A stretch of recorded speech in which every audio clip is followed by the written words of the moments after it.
আল্লাহকে ভয় করে মানুষের হক মানে না।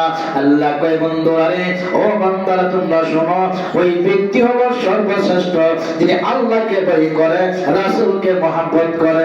একবার আওয়াজ করা বলা যাবে কি সুবহানাল্লাহ। বন্ধুরা আমার, এই মাসটা হলো পবিত্র শাবান মাস। রজব মাস আমাদের মাঝ থেকে চলে গেছে। আল্লাহ পাক রব্বুল আমিন আমাদের মাঝে শাবান মাস উপস্থিত করে ফেলছেন। শাবান মাসের প্রথম যে মাসকে বাবাজিরা আমার, রজব মাস ছিলেন আমার আল্লাহর মাস, শাবান মাস হচ্ছে রহমাতুল লিল আলামিন, নবীর মাস। সুবহানাল্লাহ বলেন। সুবহানাল্লাহ। এরপরে যে মাসটা আসবে পবিত্র মাহে রমজান মুবারক মাস, এটা হলো আমার নবীর উম্মতের, এই মাসটা হলো আমি গুনাহগার নবীর উম্মতের মাস। এই জন্য এই শাবান মাসে বন্ধুরা আপনার আমার কি করণীয়? হাদিস শরীফের মধ্যে আমার নবী বলেন, মুসলিম শরীফের হাদিস, وقال عليه الصلاة والسلام আয়াতুল মুনাফিকিন সালাসা। আমার আল্লাহ নবী রাহমাতুল আলামিন বলেন, মুনাফিকের পরিচয় হবে তিনটা। কয়টা? তিনটা। সরে কোন কয়টা? তিনটা। সালাসা, ইযা হাদাসা কাযাব ওয়া ইযা ওয়া'আদা আহলাফ। আল্লাহ নবী রাহমাতুল আলামিন বলেন, মুনাফিকের ধর্ম হবে তিনটা। নাম্বার 1, বেশি বেশি মিথ্যা কথা বলবে। নাম্বার 2, আমানত খেয়ানত করবে। নাম্বার 3, ওয়াদা ভঙ্গ করবে। ওয়াদা দিছে, ওয়াদা রক্ষা করে না, বেশি বেশি মিথ্যা কথা বলছে, আমানত রাইখাছেন, আমানত খেয়ানত করছে, ওই লোকটা হবে মুনাফিক। আর মুনাফিকের জায়গা হলো আল্লাহ বলে, ইন্নাল মুনাফিকিনা ফিদ দারকিল আসফালি মিনান নার। আওয়াজ করে বলা যাবে কি আল্লাহু আকবার। মুনাফিকের জায়গা কোথায়? জাহান্নামের সর্বনিম্ন, জাহান্নামের সর্বস্তর নিম্নে মুনাফিকের জায়গা হবে। মুনাফিক ওই জায়গার মধ্যে বসে বসে মুনাফিক জাহান্নামীদের শরীরের রক্ত মাংস পুঁজগুলা খাইতে থাকবে। জোরে জোরে কন্যা নাউযুবিল্লাহ। তবে আল্লাহ নবী বলেন, যে ব্যক্তি আমানত খেয়ানত করে, বেশি বেশি মিথ্যা কথা বলে, ওয়াদা ভঙ্গ করে, ওই ব্যক্তি কিন্তু নামাজ পড়ে, ওই ব্যক্তি কিন্তু রোজা রাখে। আল্লাহ নবী বলেন, যদিও সে রোজা রাখলো, নামাজ পড়লো, নিজেকে মুসলমান দাবি করলো, আসলে সে মুসলমান হতে পারে না। আসলে তার নামাজ একটা কবুল হবে না, আসলে তার রোজা একটা কবুল হবে না। শুধু শুধু উপবাস থাকলো, শুধু শুধু কষ্ট করলো। মুসলিম শরীফের হাদিস। আল্লাহ নবী বলে, উম্মতেরা রে, নামাজ পড়বা মিথ্যা কথা বলিও না, রোজা রাখবা মিথ্যা কথা বলিও না, নামাজ পড়বা ওয়াদা ভঙ্গ করিও না, নামাজ পড়বা বরখেলাপ করিও না, আমানত খেয়ানত করিও না, রোজা রাখবা মিথ্যা কথা বলিও না, রোজা রাখবা তুমি কাউরে মাল ঠগাইয়া খাইও না, তাহলে তোমার নামাজ কবুল, রোজাও কবুল। জোরে কোন সুবহানাল্লাহ। নবীর হাদিস শরীফ। এই মাসটা হলো পবিত্র শাবান মাস। এই পবিত্র শাবান মাসের মধ্যে আল্লাহ নবী রাহমাতুল্লাহ আলাইহি বলেন, قال النبي صلى الله عليه وسلم إذا كانت ليلة النصف من شعبان فقوموا ليلها وصوموا يومها فإن الله تعالى ينزل فيها لغرور الشمس إلى السماء الدنيا. زر زر قال الله أكبر. আল্লাহ নবী বলেন, قال النبي صلى الله عليه وسلم, আমার নবী বলেন, পবিত্র শাবান মাস যখন আসে, যখন শাবান মাসের 15 তারিখ উপস্থিত হয়, তোমরা ওই রাতে বেশি বেশি করে নামাজ পড়িও, নফল নামাজ পড়বা, আর ওই দিনকে বেশি বেশি করে নফল রোজা রাখবা, কমপক্ষে 3টা, না পারলে 2টা। আল্লাহ নবী বলেন, ওই শাবান মাসে বেশি বেশি করে নফল রোজা রাখবা। কেন জানোনি? আম্মা আয়েশা সিদ্দিকা রাদিয়াল্লাহু তাআলা বলেন, আমি দেখলাম আমার নবী রাহমাতুল লিল আলামিন নবী এই 12টা মাসের মধ্যে সর্ববেশি ইবাদত করছে পবিত্র শাবান মাসের মধ্যে। সুবহানাল্লাহ। আম্মা আয়েশা বলে, আমি দেখলাম গোটা 12 মাসের মধ্যে 11 মাস যে ইবাদত করছে এর চেয়ে বেশি ইবাদত করছে হলো পবিত্র শাবান মাসের চাঁদে। জোরে কন্যা সুবহানাল্লাহ। আমার নবী বিবি হযরত আয়েশা বলতেছেন, আমি নবীজি দেখলাম আমার নবী যখন বেশি ইবাদত করতো এই শাবান মাসের মধ্যে। এই শাবান মাসটা হলো বরকতের একটা মাস, ফজিলতের একটা মাস, গুনাহ মাফের একটা মাস। জোরে কন্যা সুবহানাল্লাহ। কেমন গুনাহ মাফ, কেমন ফজিলতের মাফ! এই শাবান মাস আসলেই অনেকেই দেখবেন ফতোয়া জারি করে দিব। কিসের দরকার আছে? সারা জীবন নামাজ পড়ে নাই, শাবান মাসে 4 দিন নামাজ পড়তো। এই কথা কিন্তু অনেক হুজুররা বলে যে সারা জীবন নামাজ পড়ে না, আসলে শাবান মাসে আসছে। এর একটা ঘটনা, ঈসা আলাইহিস সালাম যেমন একটা ঘটনা। ঈসা নবী একদিন রাস্তা দিয়ে হাঁটতেছেন, হঠাৎ করে সামনে অতিবাহী হয়ে পড়ে গিয়ে দেখে বিশাল বড় একটা পাথর।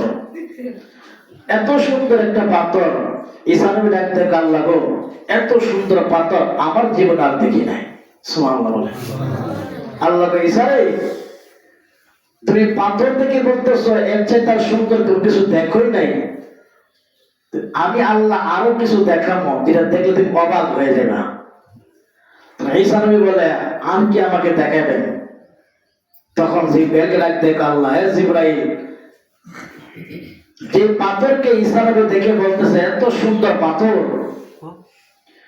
ওই পাথরের ভিতরে কি আছে ওটা দেখলে আমার ঈসা নবী তো আরো পাগল হয়ে যাইব। সুবহানাল্লাহ।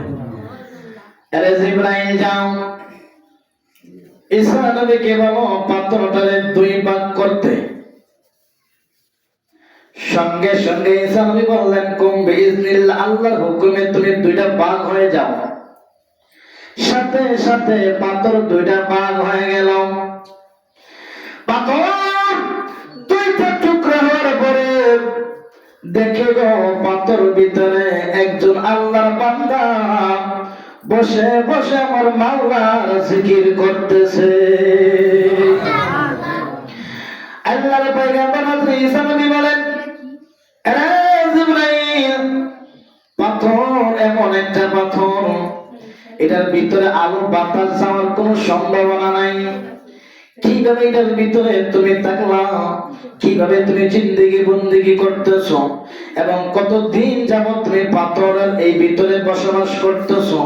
আল্লাহর বান্দা পাথরের ভিতর থেকে জবান খুলে বলল, এ আল্লাহর পয়গম্বর ঈসা, 1 দিন আর 2 দিন, 1 মাস আর 2 মাস না, 1 বছর আর 2 বছর না, আমি আল্লাহর বান্দা পাথরের ভিতরে টানা 400 বছর আমার মাওলার জিকির করতেছি। কয়শো বছর? 400 বছর ধরে আমি পাথরের ভিতরে আল্লাহর জিকির করতেছি। হযরত ঈসা নবী বলে, আল্লাহর বান্দারে, 400 বছর ধরে তুমি এখানে বসে বসে জিকির করলাম, তোমার কি খাবারের কোনো প্রয়োজন হয় না? তোমার কি কোনো খিদা লাগে না? আল্লাহর বান্দা ডাকতে ঈসা নবী গো, দেখেন পাথরের ভিতরে একটা গাছ দেখা যায়, ওই গাছটার নাম হলো আঙ্গুর ফল গাছ। আরে ঈসা দেখো, এই পাথরের ভিতরে একটা আঙ্গুর ফলের গাছ দেখা যায়, দেখো ওই গাছের মধ্যে কিছু আঙ্গুর ফল ধরছে।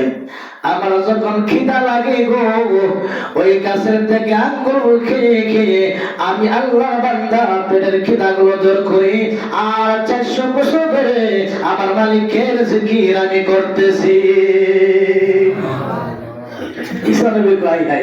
কিছুক্ষণ আগে দেখছিলাম একটা পাথরের দৃশ্য, আর এখন দেখি পাথরের ভিতরে একজন লোক 400 বছর ধরে এখানে জিকির করে, মাওলার জিকির করে, এখানে বসে বসে জিকির করে, আর জান্নাতের একটা ফল এই পাথরের আল্লাহ গাছ তৈরি করে দিয়েছে। আপনারা বলেন, এইটার ভিতরে হাওয়া যায় না, বাতাস যায় না, মাটি হয় নাই, এটার মধ্যে আপনার গাছ তৈরি করে দিয়েছে কে? আল্লাহ। কে? আল্লাহ। বান্দারে, তোরা আমি আল্লাহর গোলামি কর, আর আমি আল্লাহর সৃষ্টি যত যা কিছু আছে সব তোরা গোলামি করবে। সুবহানাল্লাহ। তোরা শুধু আমি আল্লাহর গোলামি কর, আর যা কিছু আছে সব তাদের গোলামি করবো।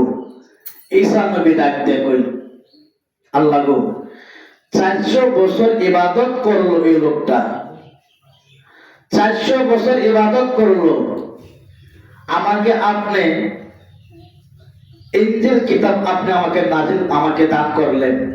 ইনজিল কিতাবতে আমি পাইলাম আখিরি নবীর উম্মত যারা হবে, ওই আখিরি নবীর উম্মত তো 400 বছর কেন 100 বছর হায়াত পাইতো না।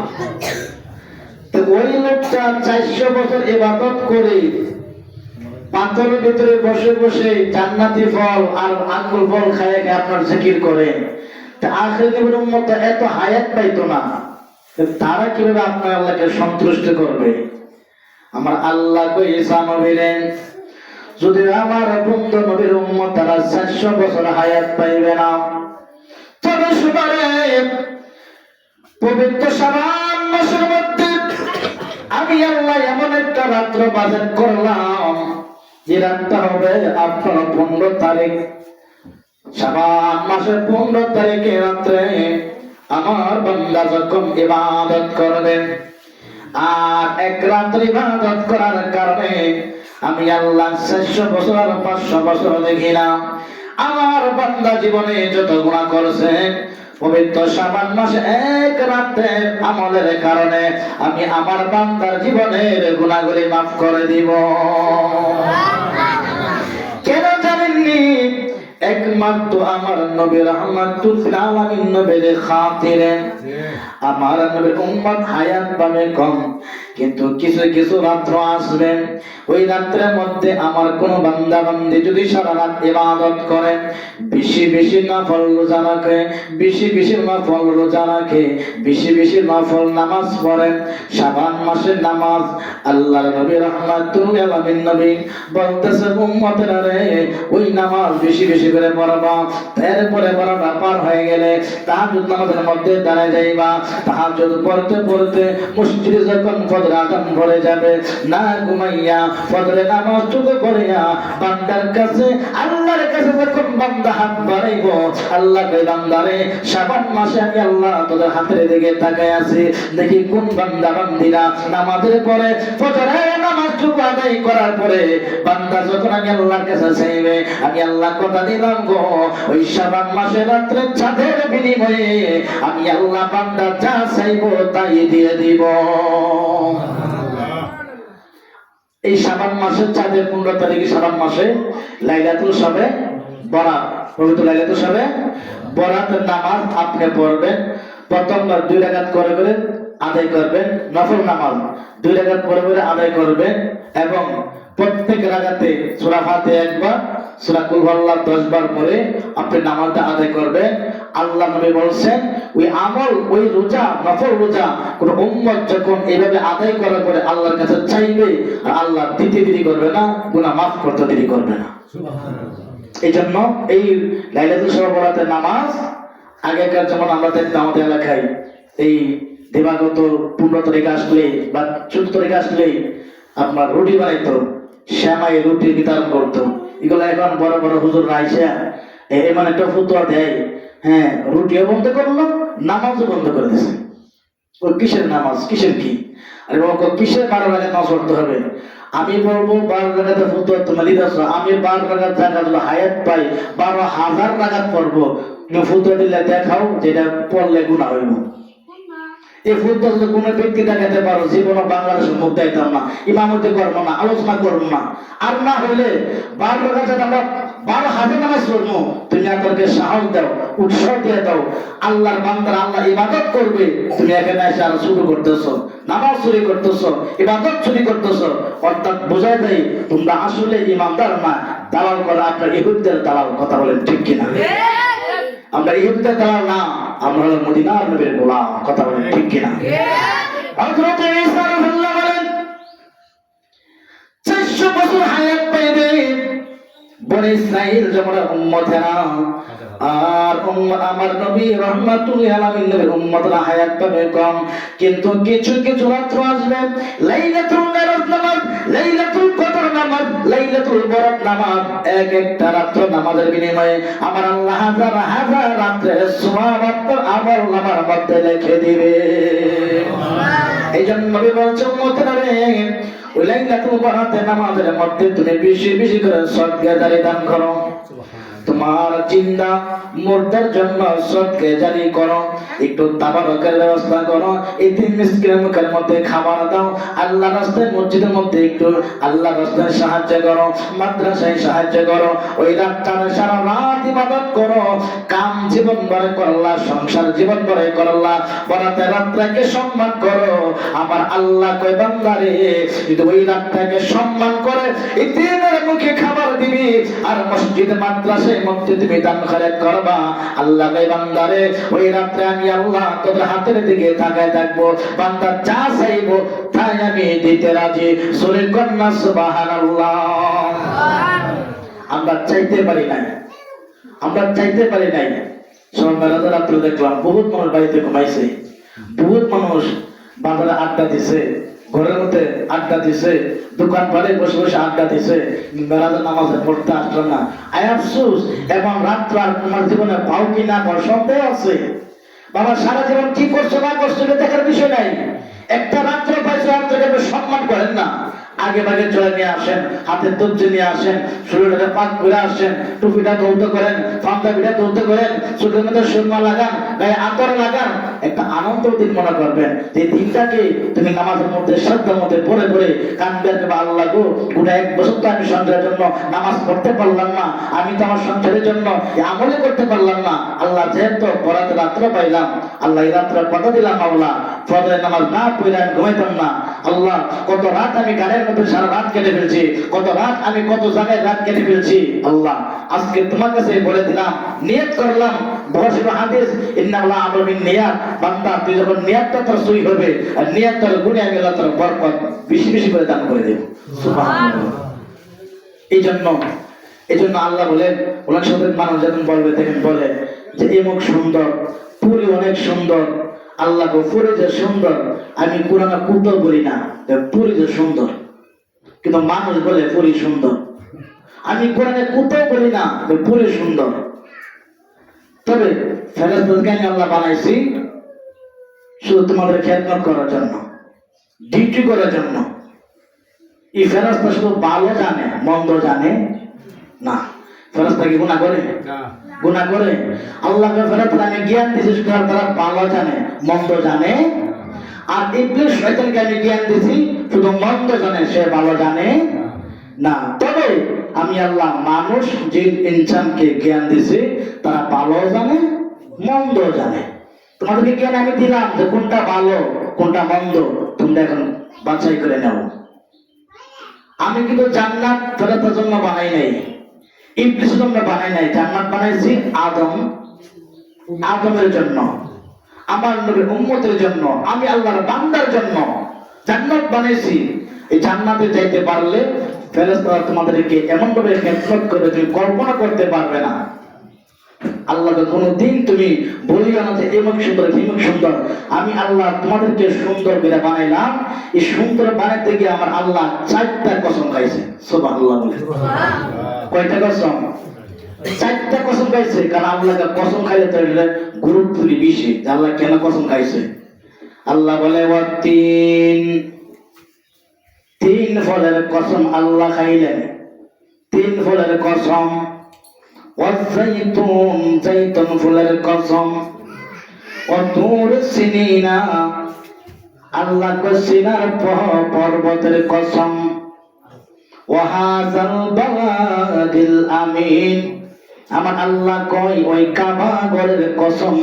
আমি 4টা কসম খেয়ে বললাম বান্দারে তুই সুন্দর, তুই সুন্দর, তোর সাথে সুন্দর আমি আল্লাহ কোনো কিছুই বানাই না। সূরা কন্যা সুবহানাল্লাহ।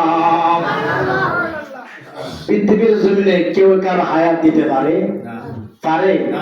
দেখবেন আমরা সংসারের বাহাদুরি পাইয়া, টাকা বাহাদুরি পাইয়া, ক্ষমতা পাইয়া মানুষকে মানুষ মনে করি না, আঘাত করে গাই দিয়ে সুরে দিয়ে যেভাবে হোক তাকে হত্যা করে ফেলি।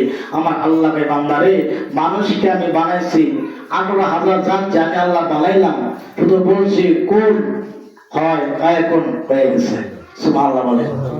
আর আমি আল্লাহ তুই বান্দাকে বানাতে যাইয়া একদিন আর 2 দিন না, 18,000 জাত আমি আল্লাহ বানাচ্ছি মাত্র সময় লাগে 6 দিন। কয়দিন? 6 দিনে আমি আল্লাহ 18,000 জাত সৃষ্টি করে নিলাম। আর তুই বান্দাকে বানাইতে যাই আমি আল্লাহ আর 6 দিন আর 1 দিন 1 মাস না, টানা 10 মাস 10 দিন তোর মার গর্ভে রাখি আমি আল্লাহ তোরে সৃষ্টি করছি। 1 দিন 2 দিন না, 10 মাস 10 দিন লাগে তুই বান্দারে সৃষ্টি করতে যাই। তুই কইতেন না সুবহানাল্লাহ। তুই বান্দাকে আমি 10 মাস 10 দিন লাগে তোকে আমি সৃষ্টি করলাম এবং 18,000 জাত থেকে আল্লাহ বানাইছে। শুধু ফেরেশতারা অর্ডার করেছে, ফেরেশতারা বানাইছে।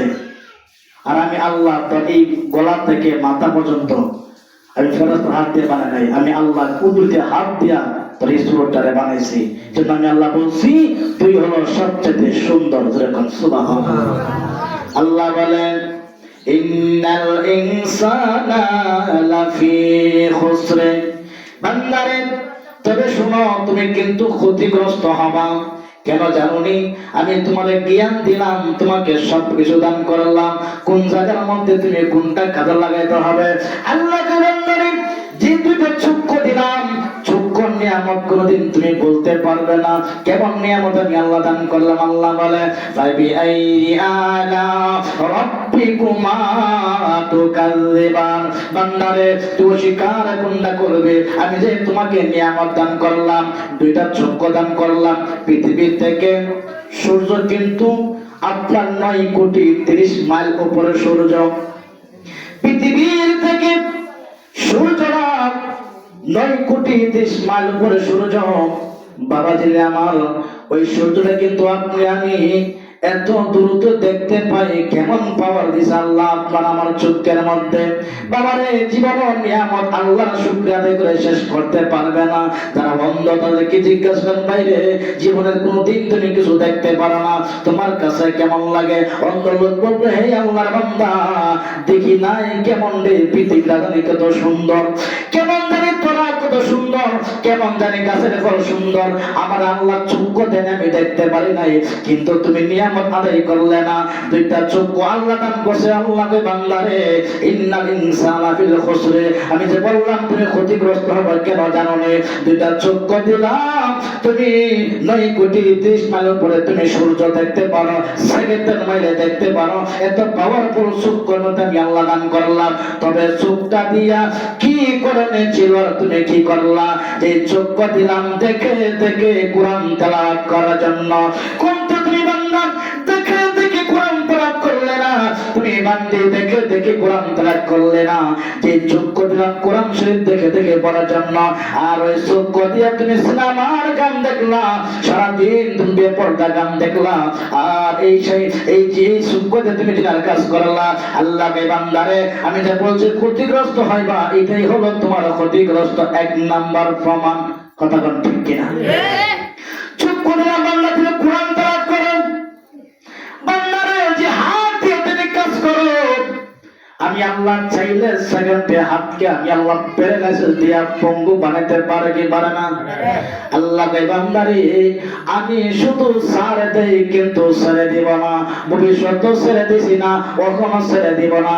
আল্লাহ কই আমি যে নম্রতার ক্ষমতা দিয়েছিলাম, ওই নম্রতা ক্ষমতা হইয়া আমি আল্লাহর সাথে যুদ্ধ করতে শুরু করে দিল। উনি উপরে তীর মারতে শুরু করলেন, আল্লাহরে মাইরা ফেলাইবো। আসলে বুঝলেন না? পাগল হয়ে গেছে ক্ষমতা পাই, কারণ আল্লাহর মেরেলাম উপরে তীর মারছে।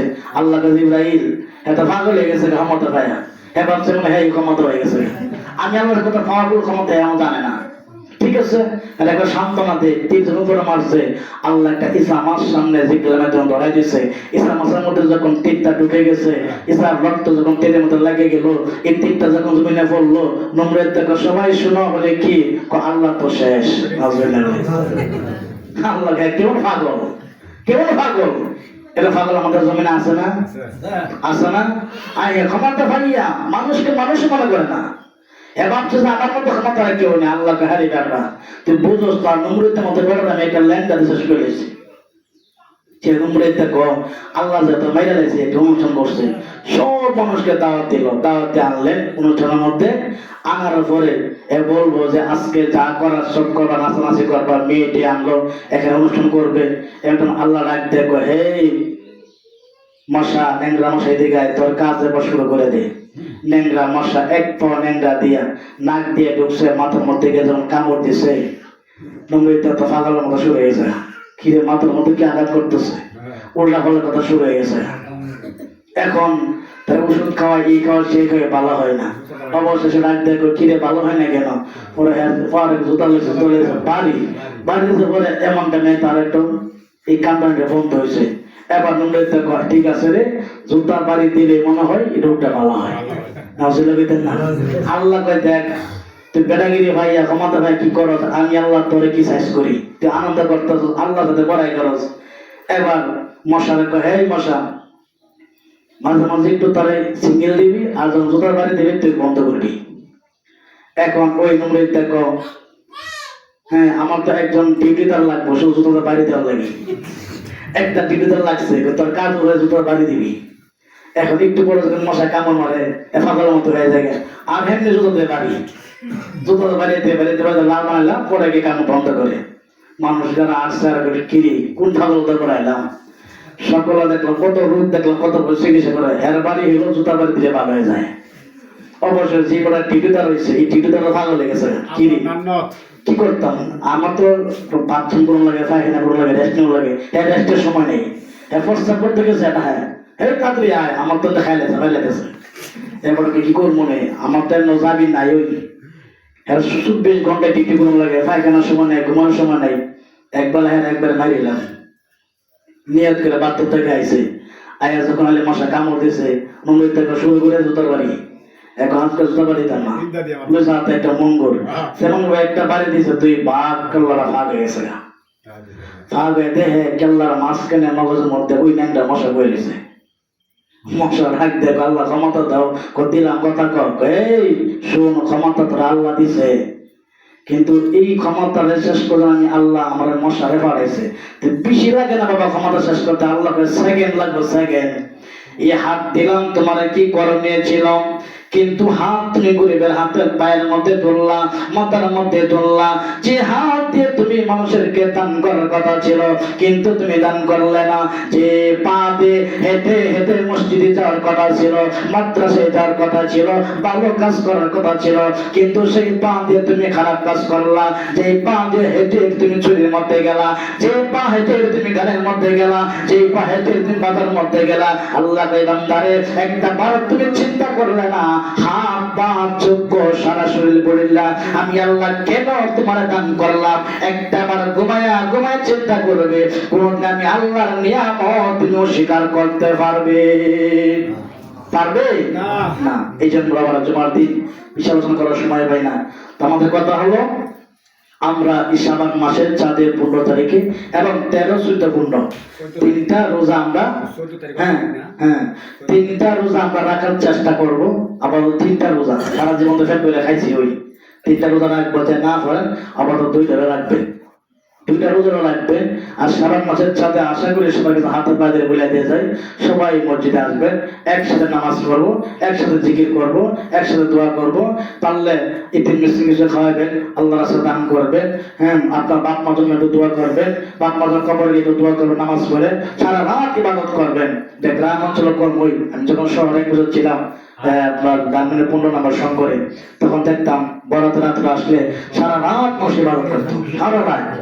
একবারে ফজর আযান দিলে নামাজ পড়ে দোয়া কালাম শেষ করে এরপরে গিয়ে ঘুমাইতো। আমরা যেহেতু বাবা গুনাহগার, জীবনে কত গুনাহ করছি, কত খারাপ কাজ করছি, এই শাবান মাস আল্লাহ আমাদেরকে হায়াতে বরকত দান করুক। আমরা সবাই যেন একসাথে নামাজ পড়তে পারি, আমল করতে পারি। আল্লাহ সবাইকে বোঝার তৌফিক দান করুক, সকলে বলে আমিন। আসসালামু আলাইকুম ওয়া রাহমাতুল্লাহি।